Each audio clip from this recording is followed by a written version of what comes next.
Antes de comenzar, necesito hacerte una pregunta que va a resonar en tu mente durante todo este video. ¿Qué sucede cuando el plan eterno de Dios choca con los miedos y las ambiciones de un hombre común? Poncio Pilato se despertó aquella mañana creyendo que era él quien controlaba el destino de Jesús. Él era el gobernador, él tenía el poder, él tenía la última palabra. Pero lo que Pilato jamás podría imaginar es que era apenas una pieza en un tablero que Dios había preparado antes de la fundación del mundo. Cada vacilación, cada retroceso, cada palabra pronunciada por él en aquel juicio estaba cumpliendo una profecía escrita siglos antes de que él naciera. Hoy vamos a entender quién era Pilato, lo que estaba pasando dentro de él durante aquel juicio, y cómo Dios usó cada detalle de aquella situación para cumplir su perfecto plan de redención. Quédate hasta el final, porque esta historia va a transformar la forma en que ves la soberanía de Dios, incluso sobre los momentos más difíciles de tu propia vida. Para entender el papel de Pilato, primero necesitamos entender por qué la cruz era necesaria. Dios creó al ser humano para la comunión. Génesis 1:26 dice que fuimos hechos a imagen y semejanza de Dios, creados para vivir en perfecta intimidad con nuestro Creador. Pero el pecado de Adán y Eva no fue solo la violación de una regla, fue la ruptura de una relación. Y esa ruptura creó un problema que ningún ser humano podría resolver por sí solo. Romanos 6:23 dice que la paga del pecado es muerte, una deuda impagable, una separación insuperable. ¿Cómo acercar lo que es infinitamente santo a lo que es profundamente pecaminoso? Solo había una respuesta. Y Dios la anunció en el mismo jardín del Edén, en el momento inmediato después de la caída, en Génesis 3:15. Hablando con la serpiente, Dios declaró: «Pondré enemistad entre ti y la mujer, y entre tu descendencia y la de ella. Él te herirá en la cabeza, y tú le herirás en el talón». Era el primer anuncio del Evangelio. El descendiente que vendría a aplastar la cabeza del enemigo, a restaurar todo lo que se había perdido. Durante siglos, Dios fue construyendo ese plan, profecía por profecía, símbolo por símbolo. Cada cordero sacrificado en el templo era una flecha apuntando al futuro. Cada gota de sangre derramada sobre el altar era una promesa de que un día llegaría el sacrificio definitivo. Hebreos 9:22 declara: «Sin derramamiento de sangre no hay remisión de pecados». Y entonces, en la plenitud del tiempo, como dice Gálatas 4:4, Dios envió a su Hijo en el momento exacto, planificado desde la eternidad. Jesús sabía para qué había venido. En Juan 10:17 y 18, Él dijo con total claridad: «Nadie me quita la vida, yo mismo la doy voluntariamente». Ningún soldado romano, ningún líder religioso, ningún gobernador. Jesús entregó su vida voluntariamente, con plena conciencia y amor infinito. La noche en Getsemaní nos muestra la profundidad de ese amor. Postrado con el rostro en tierra, Jesús oró: «Padre mío, si es posible que pase de mí esta copa, pero no sea como yo quiero, sino como tú quieres». Mateo 26:39. Él conocía cada detalle de lo que vendría: los azotes, la corona de espinas, los clavos y algo aún más pesado, cargar sobre sí el peso de todo el pecado humano, experimentando la separación del Padre que nuestro pecado merecía. Y aún así, dijo que sí. Ese es el amor que nos salvó. ¿Alguna vez te has detenido a contemplar que el Hijo de Dios eligió el dolor por amor a ti? ¿Qué pasa por tu corazón cuando piensas en eso? Escríbelo en los comentarios. Quiero saberlo. Y entonces llegó la mañana del juicio. Aquí es donde Poncio Pilato entra en escena, no como protagonista, sino como instrumento en las manos de Dios, sin jamás darse cuenta del papel que estaba desempeñando. Pilato era el gobernador romano de Judea, nombrado por el emperador Tiberio. Su misión era mantener el orden en una de las provincias más inestables del imperio, y su posición estaba debilitada.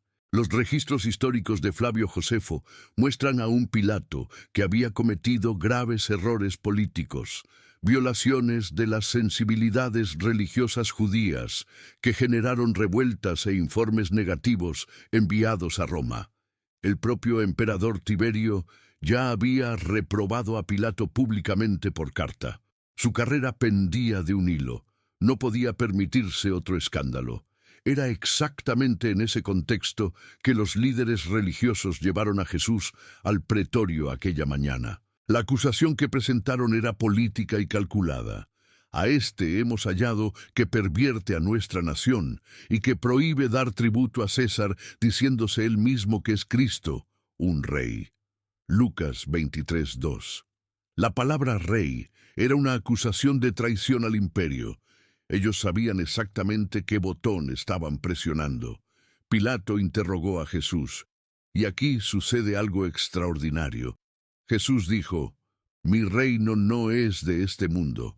Para esto he nacido, y para esto he venido al mundo, para dar testimonio de la verdad».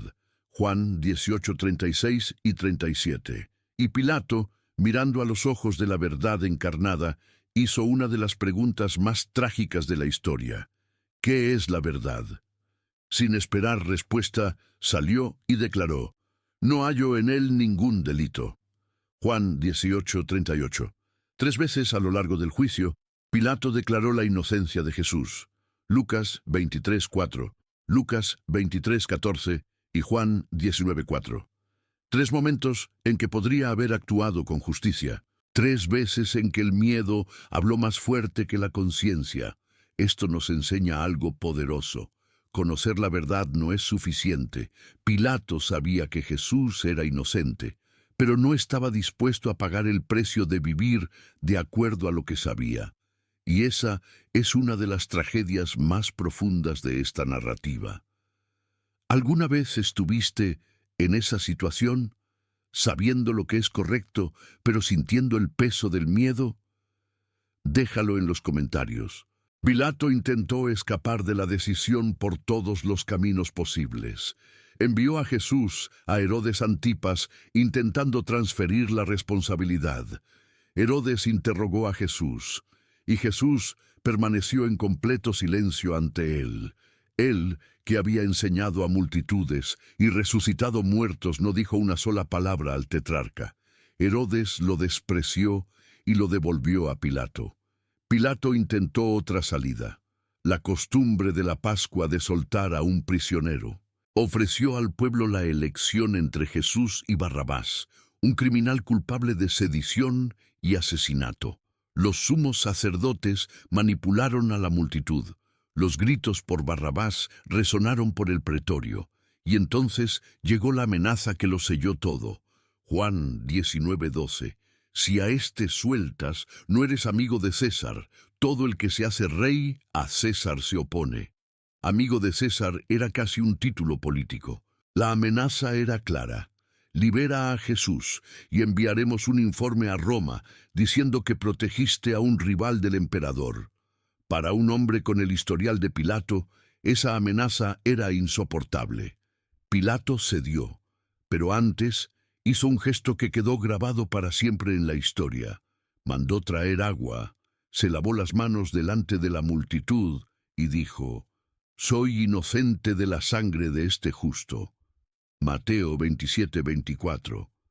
Pero ninguna cantidad de agua lava la responsabilidad de una decisión injusta. El gesto quedó para siempre como símbolo de una conciencia que intentó engañarse con un ritual externo, cuando lo que necesitaba era una transformación interna.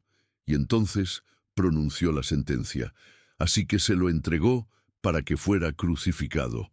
Juan 19:16. Pilato creía estar ejerciendo su poder, creía estar tomando una decisión política calculada, pero esa sentencia estaba cumpliendo profecías escritas siglos antes de que él naciera. Él no era el autor de la historia, era apenas un personaje dentro de un guión escrito por la mano de Dios desde antes de la fundación del mundo.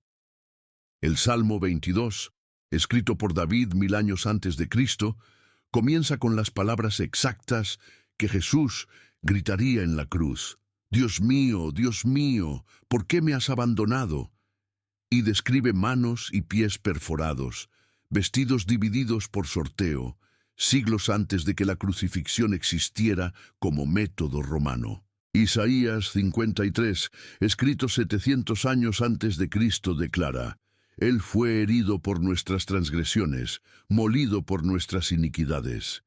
El castigo que nos trajo la paz cayó sobre él, y por sus llagas fuimos sanados.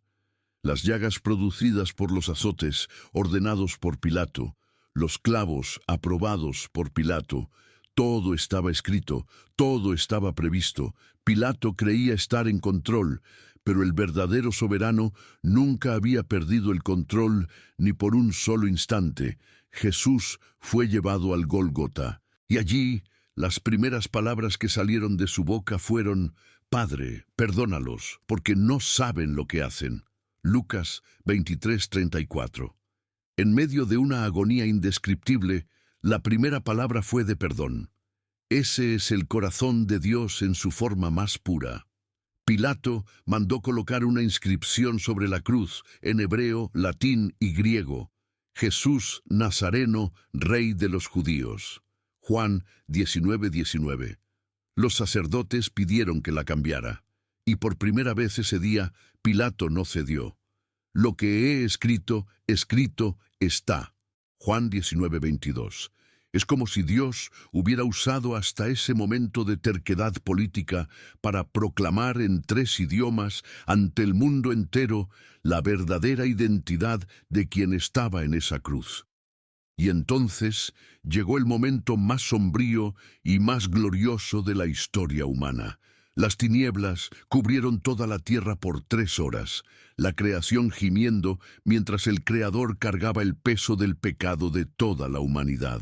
Y llegó el grito: Elí, Elí, lama sabactani, Dios mío, ¿por qué me has abandonado? Mateo 27:46.